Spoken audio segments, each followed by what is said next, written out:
Wanajeshi wa Ukraine wamejisalimisha kwa vikosi vya Urusi muda mchache ambao umekwisha kupita, lakini pia wengine 17,500 wamepoteza maisha, yani kuuawa, huku vijiji 8 kutoka huko Ukraine pia vimekamatwa na vikosi vya Urusi katika operation ama katika mashambulizi makubwa ya Urusi, ambako pia katika ripoti hii utasikia kiundani kabisa kuhusu wanajeshi wa Ukraine kujisalimisha kwa vikosi vya Urusi, na utasikia undani kuhusu wanajeshi wa Ukraine 17,500 kuuawa na vijiji 8 au makazi 8 yamekombolewa na vikosi vya Urusi. Karibu sana katika undani wa ripoti hizi, na unaweza ukajiunga nasi sasa kwa kubonyeza neno subscribe kama bado hujafanya hivyo, ili pia ripoti zote ambazo nimekuwa nikiziweka hapa kila siku basi pia unazipata kwa muda mwafaka kabisa. Asante kama tayari umekwisha kujiunga nasi kwa kubonyeza neno subscribe, hivyo na kusihi sasa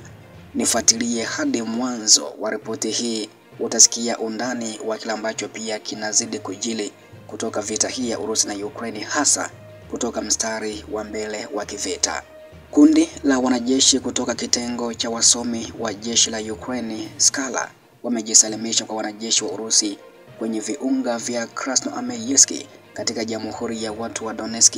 Mwandishi wa habari wa shirika la habari la Urusi maarufu kama TASS ameripoti hivyo.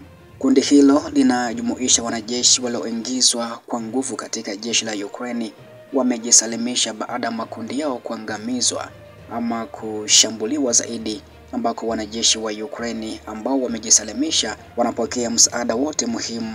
Ripoti hiyo ya TASS imeeleza hivyo. Na pia vikosi vya Ukraine wakiwemo mamluki wa kigeni wamepoteza karibu wanajeshi au wanaume wa kijeshi 17,500 katika mapigano kwenye mipaka ya Jamhuri ya Watu wa Lugansk mnamo mwezi Septemba, ikiwa ni zaidi ya 500 mwezi Agosti.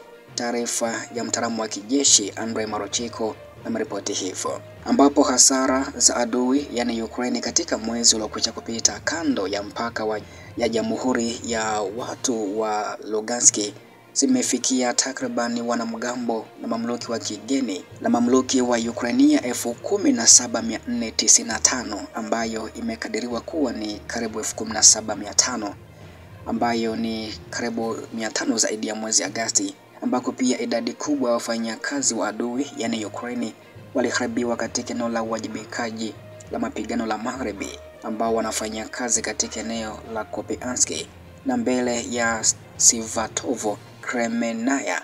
Mbele ya data ya utangazaji ya Jamhuri ya Watu wa Lugansk kwenye ukurasa wake wa LPR, kiongozi huyo aliweza kuainisha hayo.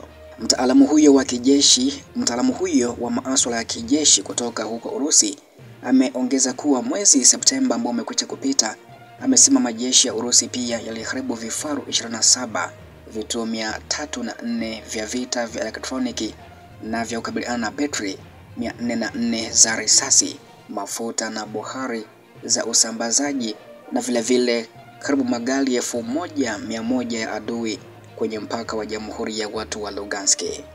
Pia jeshi la Urusi limekuwa likiviondoa kwa kasi vikosi vya Ukraine kutoka Ambanoye katika mkoa wa Kharkov.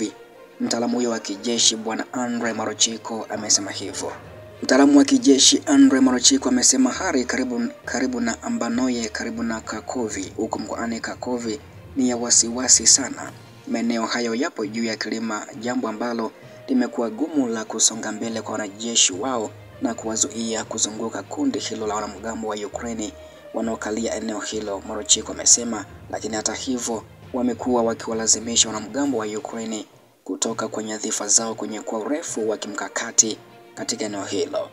Mwezi Septemba tarehe 30, Marochiko alisema katika mahojiano na shirika la habari TASS ya kwamba vikosi vya Urusi vilizunguka kikundi cha vita cha Ukraine kilichowekwa karibu na eneo la Ambanoye na bado kilikuwa kimesonga mbele kwa kilomita 1.5 kukamilisha kuzunguka eneo hilo. Pia wanajeshi wa Urusi wamekomboa jamii 8 huko Ukraine mnamo mwezi Septemba mwaka huu, ambapo vikundi vya vita vya Urusi vya kaskazini, kusini na magharibi vimekomboa jamii 8 katika Jamhuri ya Watu wa Donetsk na huko Sami mnamo Septemba. Mtaalamu wa kijeshi Marochiko amesema hivyo. Wakati wa mwezi huo Septemba, vitengo vya mapigano vya kusini vilikomboa makazi ya huko Fedorovinka, Makovo, Pereyezodinoye na Maeskoye. Waliweza pia kuondoa kabisa eneo la kilomita za mraba 25.5 kutoka kwa Wanazi mamboleo kusini mwa hifadhi ya Krabani Beke. Pia vitengo vya vita vya magharibi vya Urusi vilikomboa makazi ya huko Derelovosi, Donki na kwengineko. Pia vitengo vya vita vya kaskazini vya Urusi vilikomboa makazi ya Yunakovinka mkoani Sami katika shughuli za kukera. Mtaalamu huyo wa kijeshi amesema wakati wa matangazo ya moja kwa moja kwenye akaunti yake kwenye jukwaa la media ya kijamii la Vinkotankite, akichambua data ya Wizara ya Ulinzi ya Urusi. Kwa ujumla, makundi ya vita ya Urusi huko kaskazini, kusini na magharibi yamekomboa jumuiya 8 kutoka kwa uvamizi katika maeneo hayo ya uwajibikaji. Mtaalamu huyo wa kijeshi amesema hivyo. Mnamo Septemba pekee, askari wa Urusi pia waliendelea kushambulia vituo vya jeshi la Ukraine na hivyo kuunda eneo la buffer kati ya mpaka wa Urusi na eneo la Ukraine, aliongeza hivyo. Taarifa nyingine ambayo ameripoti ambaye ni msemaji wa Wizara ya Mambo ya Nje ya Urusi, Maria Zakharova, amesema utawala wa Kiev hautaweza kumaliza mzozo wa sasa nchini Ukraine kwa silaha, kwani inakabidhiwa silaha.